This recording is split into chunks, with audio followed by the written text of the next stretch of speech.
Hi Warriors, this video is for U.S. government class and it's another Supreme Court case lesson.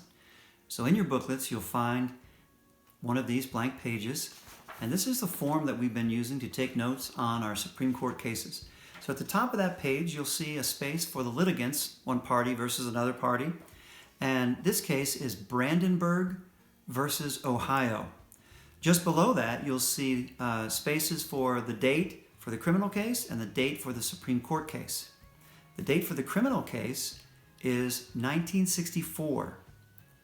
And then it wasn't until 1969 that the Supreme Court finally brought their decision on this case. So when we think about historical background, the next space is down on your page. We're talking about the decade or the 10-year period of time known as the 1960s.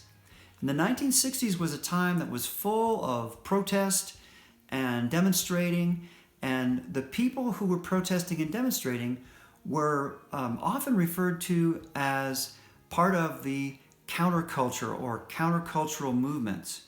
And these were people that were demonstrating against or protesting against the federal government and saying, look, U.S. government, you've been defining what American life looks like for long enough. We want to have a hand in defining what American life looks like now also. And so you have many groups that are asking for society to change, for it to be organized in different ways, and for people's true rights and privileges to be given to them and their rights and privileges to be honored. So if you want to look into this a little bit, the easy answer to this is that the 60s was a decade of restlessness and protest and countercultural movements. But you can look into, if you'd like to, the American Civil Rights Movement, AIM, which is the American Indian Movement, the Women's Liberation Movement, the Anti-War Movement, the Student Movement. These are all movements taking place during the 60s and all directing their attention and their energies at the federal government saying, look, we want American society to look different than it was, and we want you to allow us to have a say in changing it now. So that's your historical background and context. Now let's look at the constitutional issues at stake. This is another free speech case, and freedom of speech is one of the guarantees of the First Amendment. So one constitutional issue is the First Amendment. The other is the 14th Amendment, specifically the last sentence of the 14th Amendment, the sentence we often refer to as the Equal Protections Clause. That is that sentence that guarantees citizens, every citizen, equal protection under the laws of the United States. Now, let's look at the players involved in this story. First, we have Clarence Brandenburg. Clarence Brandenburg is a resident of the state of Ohio. He's 48 years old. He's a television repairman. TVs used to be, not like they are now, not a flat screen hanging on the wall, but they used to be a big appliance or a big piece of furniture. And they had a screen on the front, but in the box behind it, there were all kinds of parts, tubes and electronic components and all kinds of pieces and parts. And if one of those parts broke or wore out, you'd take it to the repair shop and a repair person would take out the bad part, put in a good part, and then you could take the TV home and it worked again. So that's not the way TVs necessarily work anymore, but back in the day, in the 60s, when I was a little baby, that's the way it worked. And so Clarence Brandenburg was one of those guys that repaired TVs. In fact, he had a TV repair shop. He was a small business owner. He was also a member of an organization, and that organization is the second player in this story. That organization is the Ku Klux Klan, sometimes referred to as the KKK, often referred to simply as the Klan. This is an organization that was founded and established in 1865 at the end of the Civil War. The Klan often describes itself as a Christian organization. However, the message of the Klan really is that the white race should remain pure and it should be protected from all the other races and kept separate from all the other races in the country. And the way that the Klan often makes their point, the way they deliver their message, especially to people who disagree with them, is often through intimidation and aggression and violence. And sometimes that aggression and violence has even led to people dying. So while they describe themselves as a Christian organization, they're really a domestic terror group. Domestic, meaning they operate within the boundaries of the United States, and terror group, meaning that they engage in acts of terror, that intimidation, that aggression, that violence. Those are acts of terror. Now, the third player in this story is the state of Ohio itself. And the state of Ohio had a law called the Ohio Criminal Syndicalism Law. And syndicalism laws had a history in this country. They began to pop up kind of at the turn of the century, the beginning of the 1900s. Sometimes they were called syndicalism laws, and sometimes they were called anarchy laws. They initially were directed toward the labor movement and the union movement, the unionization of workers. They targeted working class people. They also targeted socialist groups and communist groups who supported the labor movement and working class rights and workers' rights to organize and unionize. And these laws essentially said that if you were promoting ideas that would create an atmosphere where people wanted to change the way the country already was, change the way business worked, change the way politics worked, change the way the social order was organized, then those things could be considered to be crimes. So, that law exists in Ohio, and obviously Clarence Brandenburg, you're thinking, is probably going to break that law. He does. And so let's get back to Clarence for a minute and continue the story. Clarence is not only a member of the Klan, but he is a leader in the Ohio Klan organization. The Klan decides to have a rally, a big meeting, and they ask Clarence if he will talk, if he will speak at the meeting. And he agrees to do it. He also thinks it's a good idea to have that meeting televised. So he gets local TV cameras to televise the Klan rally. And when he gets up to speak at the Klan rally, I want to read you a couple of things that he said. These are direct quotes, as were documented at the time.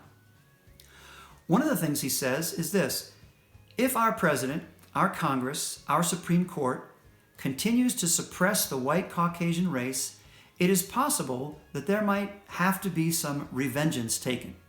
Now, revengeance, I can only assume, it's not really a word, but I can only assume it means some mixture of revenge and vengeance. He's essentially threatening the government, all three branches of the government.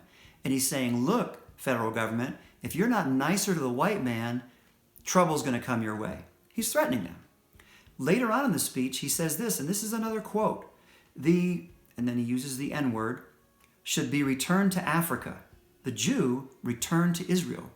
So he's throwing that idea out there that all black people should be shipped off to Africa and all Jewish people should be shipped off to Israel. Essentially saying, we need to get all these people that aren't white and aren't Christians out of the country so that white Christian people, like Klan, can enjoy the country of America and they don't have to worry about their race being dirtied up or defiled by other races of people. Now, we think this message today, I'm assuming most of us think this is really offensive. A horrible thing to say. But this is what he said. He said it in front of live TV cameras, and it was broadcast over TV in Ohio. When the state of Ohio saw the broadcast, they went and arrested Clarence for violating the criminal syndicalism law, saying, you can't say what you said. You're talking about tearing down society and rebuilding it according to your wishes. So he is arrested. He's taken a trial. He's found guilty. He's facing from 1 to 10 years in prison and a $1,000 fine. He appeals the case. The district court above that court decides not to look at the case. So he appeals to the Supreme Court. And in 1969 then, the Supreme Court reviews the case and comes forward with their decision. Now, the decision that the Supreme Court has to make centers around this question. Does the First Amendment protect the speech that Clarence Brandenburg was using? Does the First Amendment protect his right to say those things that I'm assuming we agree are offensive? So, they sit down and they take a look at it. They're going to use a different test. Remember, Schenck versus the United States used the clear and present danger test. And I warned you then in that lesson that that test would stop being used in 1969. Well, now is when it stops getting used in Brandenburg versus Ohio. The Supreme Court in their majority decision, explains the test that they ran that speech through. The Supreme Court decided unanimously 9-0 that it was okay for Clarence to say what he said. There was no dissenting opinion because there were no dissenting votes. And so in their majority opinion, they described the test that they ran that speech through. They said the test has basically two criteria. Number one, speech can be prohibited if it is directed at inciting, which means provoking, or producing imminent lawless action. Imminent means immediate, right now. So, are the things that he said causing people to jump up from their seats and go commit crimes? The second criteria was very similar to the first. It says speech can be prohibited if it is likely to incite or produce imminent lawless action.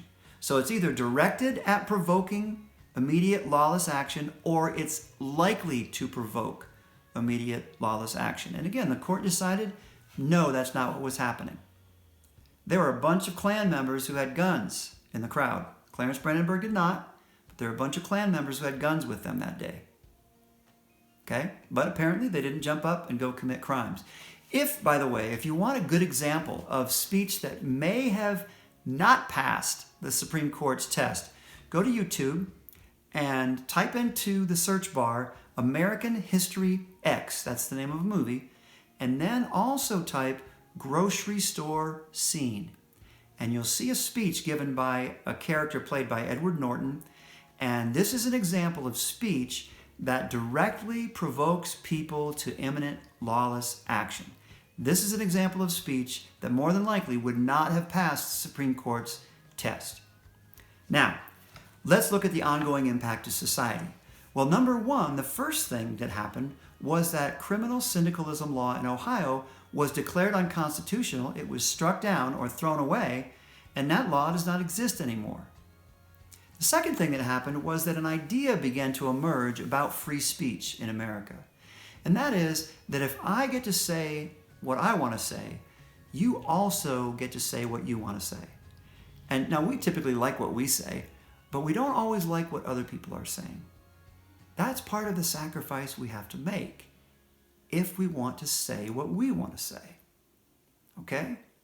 Now, if I get to say what I want to say, you get to say what you want to say, except if it is directed at provoking immediate lawless action. So that is Brandenburg versus Ohio, and you can see how the restrictions on free speech kind of loosened up in the 50 years between Schenck and Brandenburg. Next video, we'll talk about Texas versus Johnson, decided 20 years later in 1989, and those restrictions begin to loosen up even a little bit more. But that's for the next video, and I'll see you then.